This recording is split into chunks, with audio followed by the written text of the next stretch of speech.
All right, Scott, got some good news and bad news. Good news is it works. Got it started. Cut a little of your grass out there, the main part of the front yard. But as I was doing the valve adjustments and I was running the engine by hand through the cycles to get the valves where they need to be, and they're adjusted just fine, I was noticing that the camshaft compression release mechanism was probably not activating one of those valves when it was supposed to be at low RPM. So at low RPM, internally on the camshaft inside, there's a spring that is attached to a flyweight. At low RPMs, that flyweight is in a position that at low RPMs, it bumps into the valve, one of the valves, and it releases some of that compression on the compression stroke, making it easier to spin during startup.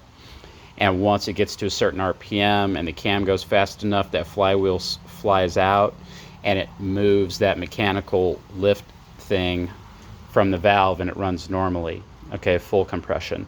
So at low RPMs, you have a compression release mechanism that doesn't seem to be working now. So here's the workaround to actually having to repair this right now. Maybe you could use this a few more cuts this summer, and then I could do this if you want to. This is a fairly common thing with Briggs & Stratton, unfortunately. I've done 3 of these this summer so far on engines, and I explain to people how the system works and show them what's going on. But it's a common thing, unfortunately, with Briggs & Stratton engines. And so the workaround to this, but the thing I was going to say, to fix this, you got to pull the engine, take the bottom of the engine off, replace the camshaft. That's the fix. That's the fix. But here's the workaround, okay? A temporary solution, all right? So before you start this thing, kind of come up to it, lift the hood, come here, and put your hand on top. Go counterclockwise as much as you can, okay, until it stops. You're going to feel that compression. All right, come back up like you're getting ready to start it normally. Got the brake on here. Put it into choke. Now you're ready to go.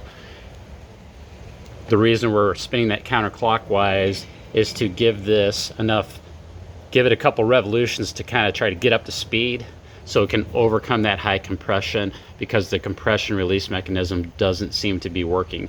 As you run this a few more times, that cam flyweight may kind of break loose. Maybe it's got a little rust on it, and maybe it just kind of like it's not working, okay, because of the rust and stuff.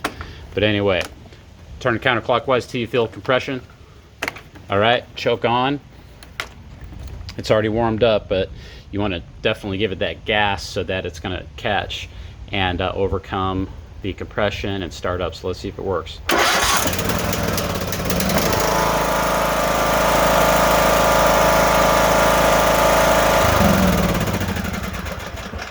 And so if you don't do that, here's what I'm talking about.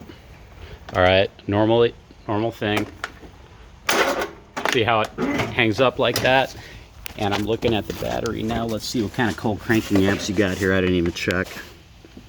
Okay, so you got 340 cold cranking amps on that, which should be plenty. That's great for this engine. Okay, pretty big engine. So right here, you go counterclockwise. You're gonna feel that compression. It's about 2 turns.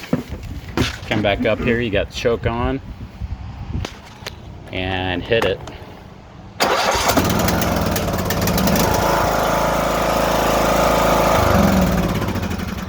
That's what you got to do.